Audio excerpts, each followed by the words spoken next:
I discovered the abandoned radio station in the middle of the day, when the Texan's sun was burning beneath my skin and my guitar was humming like a forged heart.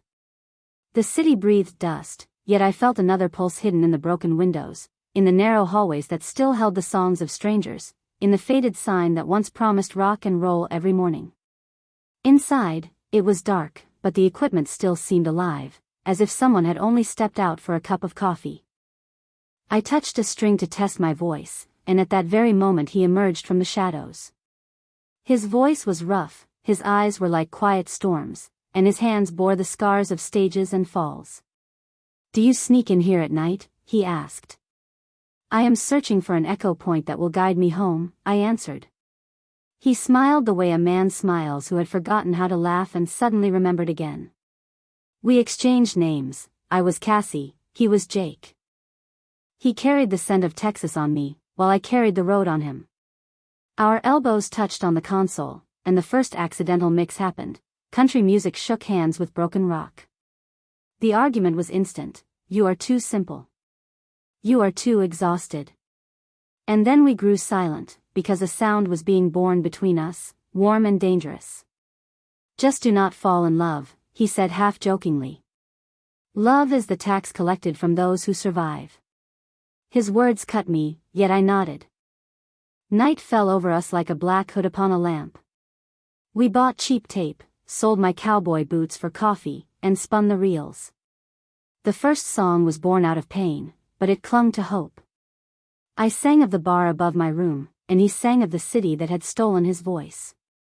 We no longer looked at one another as strangers or rivals, but as echoes. This was how our session began, and this was how our story began, a story where love, passion, and jealousy would become the rhythm that would write us anew. We met each day as if it were our work, even though neither of us earned a dollar from it.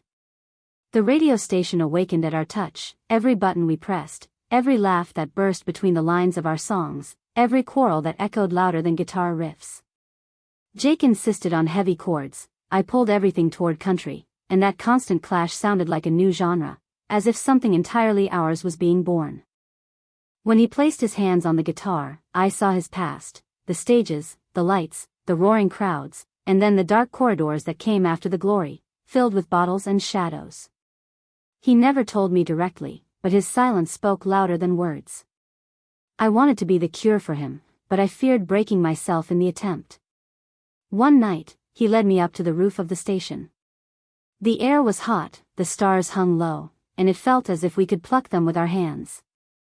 He placed a bottle of whiskey between us and said, "You sing as if you know how it hurts."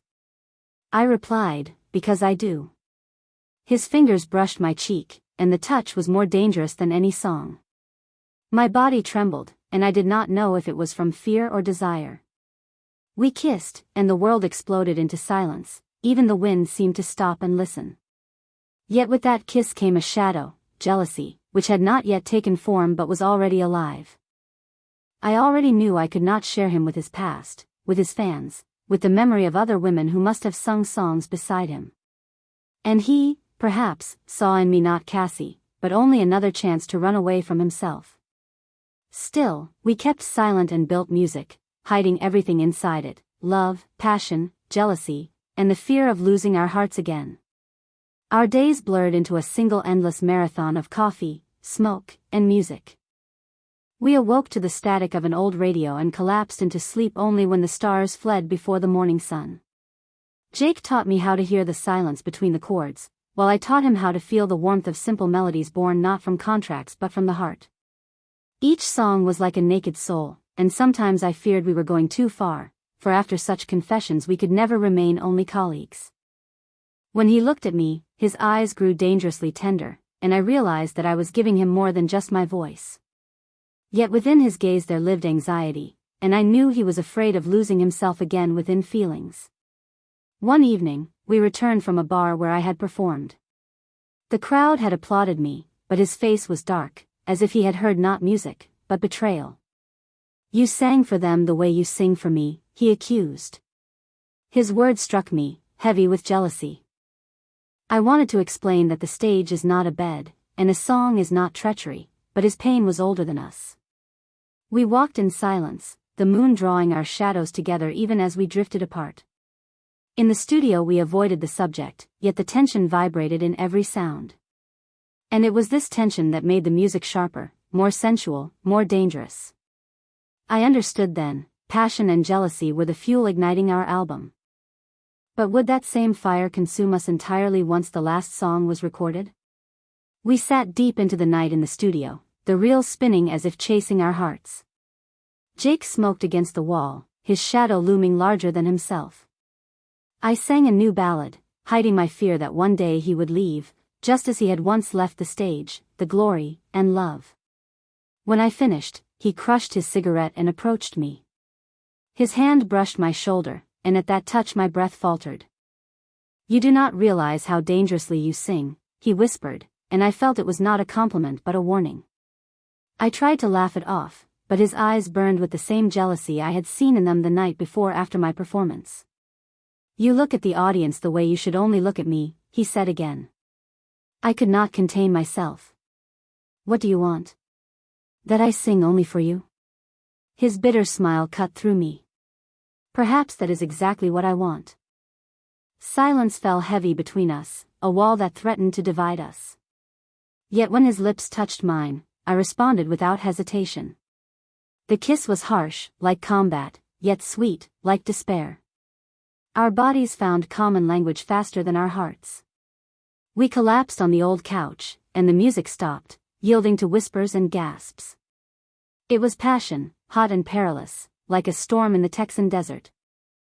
I knew that tomorrow we might hate one another, but in that moment I lived within his arms and had no desire to escape.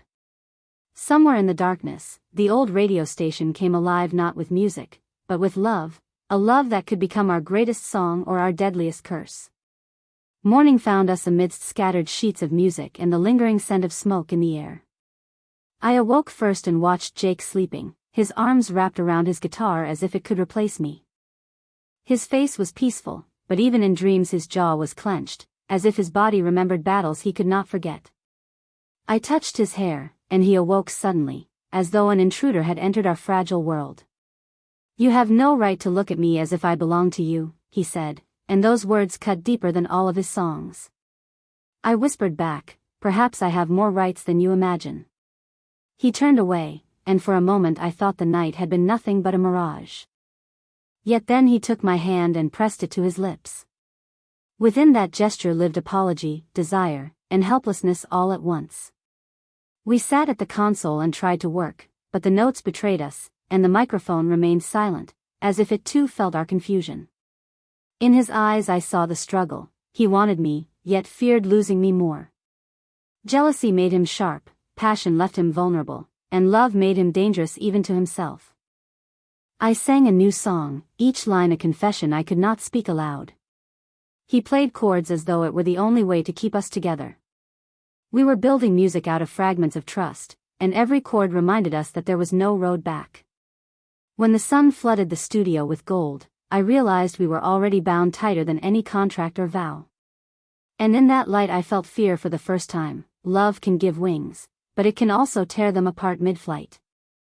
Evening settled upon the city like a heavy blanket, and the studio glowed with nothing more than the flicker of a tired lamp that seemed to tremble as if it feared our truth. Jake stood by the window, gazing out into the distance, his silence louder than any music we could create. I approached him carefully and said, "We cannot write an honest song if we lie to one another." He turned, his eyes burning with anger and pain. "What if my truth destroys you?" he asked. I answered softly, "My truth already belongs to your hands." And then he told me about his past, about the glory that had turned into a curse, about the screams of fans that sounded like a sentence, about the women who had loved only his image but never the man. His voice trembled, every word tearing the air between us. I listened, my heart tightening with each confession. He feared losing himself once more, and I feared losing him for the first time. We sank down onto the floor, our backs against the wall, and for a long time we said nothing. Only silence bore witness to us. At last, I took his hand and pressed it against my pulse. "Do you hear it? This is not fame, and it is not fear. This is me. And as long as you hear this rhythm, you are not alone." His fingers trembled, and in that instant I felt us closer than ever before. Yet deep inside me a premonition took root: love can heal, but it can also carve the deepest wounds. The next day we decided to record a song without any plan, allowing the music to flow where it wanted. I lifted the guitar, he sat at the piano, and the melody poured out like water from a broken vessel. Words rose from within us, words we had both carried for far too long, and now we finally set them free. It became a song about loss, about finding light even in the darkest places, about discovering salvation in the reflection of another's eyes. When we finished, the silence in the studio was so deep it felt as though even the air had ceased to move. I looked at him and knew we had created something larger than ourselves. "This is about you," he whispered. I nodded, "and about you as well." We embraced, our hearts beating in unison. Then suddenly the phone rang. It was a producer asking to meet with me. Jake's face darkened instantly. "He wants you alone," he said coldly. I tried to explain that I wanted to sing with him, that everything had to be together, but his jealousy had already awakened. He paced the studio like a caged lion, and I could feel the fragile world we had built begin to crack. I knew that if I refused, I would betray myself, yet if I accepted, I might lose him. Love and music had tangled into a knot that was becoming harder and harder to untie. I went to meet the producer. The restaurant was expensive, shining with false light, its guests smiling with empty eyes. He spoke quickly, throwing promises into the air, describing stages, tours, and crowds that would chant my songs. Yet each of his words carried a trap. He wanted to make me a star, but he did not see me as a woman, only as a voice that could be sold. I held my ground, but when he leaned too close, a chill spread through my chest. I stood up and walked out without touching the food. The night outside was heavy and lonely. I called Jake, but he did not answer. I returned to the studio, and there he was, drunk, holding his guitar. "So, did you enjoy it, having your future painted for you?" he shouted. His words cut me, but his mistrust cut deeper. I stood before him and said, "I chose you, not them. But if you cannot see that, then our music no longer exists." He laughed bitterly, threw his guitar against the wall, and the crack of wood sounded like the breaking of our hearts. I left the room and for the first time felt that I might lose not only love, but myself as well. For several days we did not see one another. I sang at the bar, and every song carried his name like a cry. The audience applauded, but for me it was nothing but the echo of emptiness. Jake had vanished, and no one knew where he was. I walked the same road to the radio station, yet its doors remained locked. The city seemed drained of color. One evening after a performance, a woman approached me. She was older, with eyes that had seen more than they had ever wanted to. "You are searching for Jake," she said. I nodded. She told me she had once stood by him when he was on stage. "He has always run from happiness. If you wish to save him, sing in a way that he cannot escape your voice." Her words felt like prophecy. The next day I returned to the studio and sang alone. Every line was my call, every note my cry of love. And then the door opened, and he walked in. He looked exhausted, broken, yet he was mine again. We stood gazing at each other, and the music between us rose like fire reborn from ashes. We sat at the console, and I sensed that this night would become decisive. "I cannot promise that I will not destroy everything again," Jake said, his voice hoarse and honest. "Then let us destroy it together," I answered. We began to play. The song was born from pain and passion, from jealousy and tenderness, from every wound we had given each other. His voice and mine wove together like two flames, not burning one another, but creating. It was our confession, our justification, and our sentence all at once. We sang so powerfully that even the walls trembled, and the old microphones seemed to awaken as witnesses of something immense. When the final chord faded, we sat in silence, embracing, and I felt my heart beating inside his chest. "We cannot live without this music," he murmured. I whispered back, "We cannot live without each other." At that moment I realized, more pain awaited us, more battles were yet to come, but our love had already become part of our songs, and nothing could sever that bond. Not even we ourselves. We awoke once again in the studio, surrounded by scattered sheets of paper and the faint aroma of stale coffee. Jake gazed at me silently, as though he wanted to memorize every feature of my face, yet at the same time feared that this image would dissolve. I felt something growing between us, larger than music, stronger even than passion. It was love, the kind from which there is no escape. Yet with that realization came a sharp awareness of danger, because the stronger the feeling, the more painful the break could be. He began to play the first chords of a new melody, and they sounded as if Texas itself were singing through his fingers.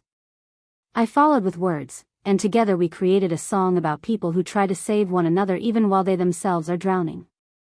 In that song was everything: my faith in him, his fear of losing me, our shared pain, and our fragile hope. When the music faded, he suddenly whispered, "I do not deserve you." I touched his lips and replied, "You deserve every note we write together." His eyes burned with a fire that could consume us, yet I was ready to burn if it meant being with him. Days passed, and our album grew more complete. Yet with each song, the tension between us deepened. He grew jealous of every listener in the bar, while I grew jealous of the shadows of his past that still haunted him. One evening we fought over something trivial. I wanted to change a few lines in the lyrics, while he insisted they remain untouched. His voice rose, and I felt the wall between us climb higher. I shouted back that I did not wish to become just another woman lost in his story.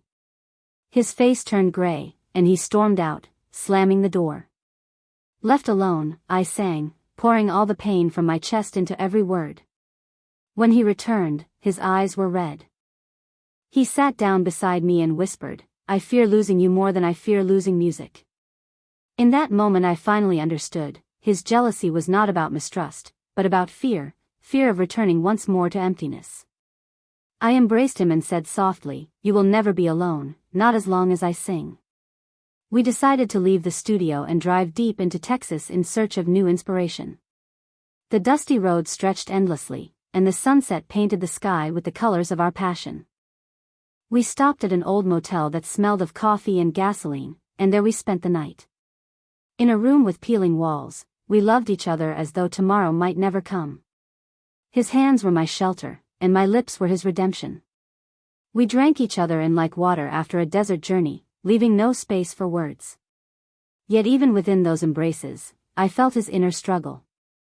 He wanted me with all his heart, but his past whispered to him that happiness never lasts. I fell asleep on his shoulder, but he sat awake for a long time, staring into the darkness as if trying to convince himself that this time he would not run. When we returned to the studio, our music had changed. It was deeper, more mature, as if our bodies and souls had infused into it every touch, every cry, every tear. We wrote a song about jealousy, and I sang it as if confessing that it already poisoned our hearts. Jake watched me closely, playing heavy chords that sounded like his inner battle. The song was painful but true. After the recording, silence stretched between us. Then he admitted he had received a call from his old agent, offering him a return to the stage. "But without you," he added quietly. My heart clenched, but I forced myself to say, "I will not hold you. If you wish to go, then go." His eyes flared with despair. "I already made that choice when I met you." At that moment I understood. He was not fighting for fame, he was fighting for us. We organized a small concert in the courtyard of the studio. A few dozen people gathered, friends, strangers, even children who danced to our melodies. It was not a loud show, but a confession. We sang as if it were our final chance to tell the world the truth. When I looked into Jake's eyes, I saw something new, a belief I had never seen there before. He was no longer running from the stage, no longer hiding behind cigarettes or alcohol. He was present, here, with me, and it was his strongest return. After the concert he kissed me in front of everyone, and the audience applauded, yet for us there was only silence, the silence in which a true vow was born. But as night fell, I felt a chill within me. I knew jealousy, fear, and the ghosts of our past had not spoken their final words. Our journey had only just begun. The night after the concert felt like silence before a storm. We sat together on the roof of the abandoned radio station, drinking cheap wine from plastic cups and gazing at the stars. Jake looked calm, but I sensed turmoil beneath his stillness, a storm waiting to break free. He remained silent for a long time before finally asking, "Do you truly believe we can endure what lies ahead?" His voice was low, yet filled with fear that pierced me deeper than any words of love. I stared at him, my chest tightening, but I could not allow him to see hesitation in me. "We have already endured more than most ever could. We have proved we are not afraid of pain. Now we must prove we are not afraid of happiness," I said. My words sounded steadier than my heart felt. He leaned closer, his breath brushing my lips, and kissed me slowly, tenderly, as if our kiss were a prayer. For that moment the world disappeared, and only we remained, bound by music, pain, and love. But when my eyes drifted downward, I saw a man among the lingering crowd beneath us. The producer stood there, his gaze fixed coldly on me, sharp as a knife. I understood instantly. He would never forgive my refusal. This was not the end of our struggle, but the beginning of the hardest battle yet. The following day I received a message from the producer demanding another meeting. I hesitated, but knew I had to face him, for his shadow already threatened to poison our music and our fragile love. We met in the same polished restaurant, its lights blinding, its guests wrapped in false smiles. His voice was sweet, but each word carried venom. "You have immense talent, Cassie," he said, leaning toward me. "But with him you will go nowhere. He will ruin you as he ruined himself. You were born for the big stage, not to be dragged down." His tone was persuasive, but fury rose inside me. "He does not drag me down," I said firmly. "He is my music. Without him, I have no voice." The producer smiled, cold as steel. "Then you will throw away your chance at greatness." I stood and left without looking back. When I returned to the studio, Jake was waiting, his eyes burning with suspicion. "Did he touch you?" His voice was sharp, like a blade. Rage surged through me. "Is this jealousy, or is it mistrust?" I shouted. He trembled, lowering his hands. "It is fear. I am more afraid of losing you than of losing myself." His words ached more than any insult, because they were true. Our days became a cycle of furious quarrels and equally furious reconciliations. We fought with words like clashing strings, every argument ringing louder than chords. Yet after each storm we found each other again in the dark, and our bodies spoke in a language our hearts could not always bear. One evening we argued bitterly. He demanded that I sing only with him, that our songs belong solely to us. I shouted that the stage had been my life long before we met, and I would never let anyone take it from me. We stood face to face, breathing heavily, and suddenly his hands gripped me. He kissed me with such force that my words dissolved. It was a kiss of war and reconciliation at once. We fell onto the worn couch, and our bodies ignited like fire meeting gasoline, burning until dawn. When the sun painted the walls with gold, I lay in his arms and realized that we were destroying one another, yet from that destruction was born the most honest music we had ever created. I did not know if we had the strength to survive the fire, but I knew I could no longer refuse it. The album neared completion. Each song sounded like a page of our confession, each note carrying our love, our passion, our jealousy, and our pain. We listened to the finished tracks, and my heart tightened. This album was more than music. It was our story, stripped bare. Jake sat beside me, holding my hand. His voice was serious, almost solemn. "When this album is released, we will never be able to live as we did before." He was right. The world would know us, and then we would no longer be merely people, but symbols. And symbols always attract enemies. I smiled softly and said, "We have already changed. I am not afraid." He kissed me, a vow sealed in lips. Yet deep within, doubt whispered. What if we could not withstand the weight of our truth? What if this album became not a testament to our love, but its gravestone? We chose to present the album in the bar where I had first sung for only a handful of strangers. That evening the bar overflowed with people. They listened to us so intently that even the smallest breath seemed like music. We sang our final song, and tears streamed down my cheeks. Within it was everything, our fears, our passion, our jealousy, and our love. When the last chord faded, the room erupted in applause. Jake embraced me with a grip so fierce it was as if he wanted the world to see that I belonged to him. We kissed on stage, and the crowd responded with thunderous applause. Yet for us there was only silence, the silence in which vows are born. But amid the audience I once again saw the producer. His eyes glared with hatred, promising war. That night we won a victory, but in my soul I already knew, the true battle for our love had only just begun. After the performance I could not sleep. The bar had emptied, the people had gone, yet the echo of applause still rang in my head. I stood at the studio window, gazing at the city night, my heart tightening with unease. Jake slept on the couch, his face tired but calm, trusting me even in his dreams. I dialed the producer's number, but said nothing when he answered. I heard only his breathing, heavy and slow, and a shiver crawled down my spine. I ended the call, but the fear remained. At dawn I woke to the sound of Jake strumming his guitar. His melody was tender, yet laced with sorrow. "I wrote this for you," he said quietly. I sat beside him, and together we shaped another song, one we decided to keep only for ourselves. In that song there were no arguments, no jealousy, only love, pure and bright, like the Texan sunrise. Yet deep inside I knew, the silence before the storm had not ended. Our greatest trial was still approaching. For several days we lived as if the world held nothing but us and our music. We sang, we loved, we dreamed of a future we painted together. But reality knocked on the door.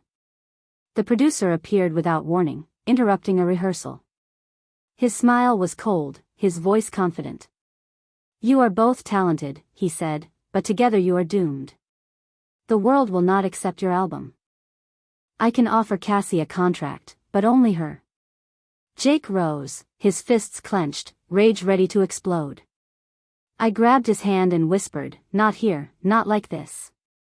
I turned to the producer. "I already made my choice," I said firmly. "We are together, and nothing will change that."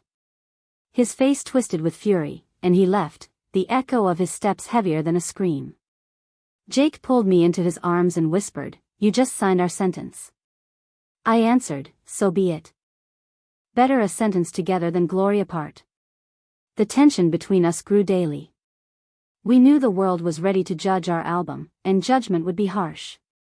Jake began drinking more, and I sensed him sliding toward an abyss. I tried to pull him back, to sing for him, to remind him of the music that bound us. But his jealousy rose again. "You look at the audience the way you should look only at me," he accused, and I felt my heart tearing in two. I loved him, yet I also loved the stage, for without it I was not myself. One stormy evening we fought so fiercely that I fled the studio, running into the rain. The streets were dark, but my tears were darker. I stopped on a bridge, trembling on the edge of despair. And then I heard his voice. Jake was running after me, soaked, exhausted, but real. "Do not leave," he cried. "Without you I will disappear again." I collapsed into his arms, and our tears mingled with the rain.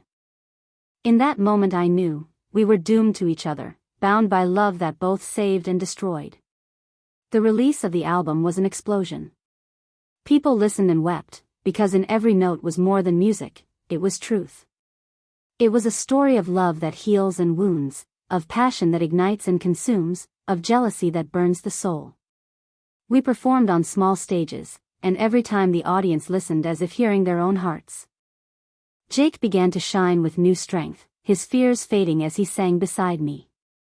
We held hands on stage, and it was stronger than any promise. But the producer did not disappear.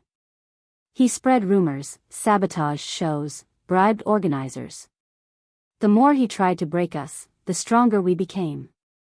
I sang for Jake, he played for me, and our music became our shield. We no longer feared losing the world, for we had already gained each other. The final concert took place in a grand hall in Austin. The place was overflowing, people standing even in the aisles. I walked onto the stage beside Jake, our hands entwined.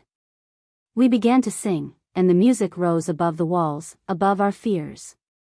In every chord was our story, our first meeting, our quarrels, our jealousy, our kisses, our escapes and our returns. The audience listened and wept, feeling the truth within the sound. When the last note faded, the hall erupted in applause. Jake held me so tightly I knew the applause meant nothing to him, only I did. He whispered into my ear, "I will never run again. You are my stage, my music, my life." I answered, "And you are my only voice." We kissed under the roar of thousands, yet for us the hall was silent. In that silence eternity was born. We knew hardships would come again, but we were ready. For our love had become the sound of Texas, loud, honest, burning, and eternal.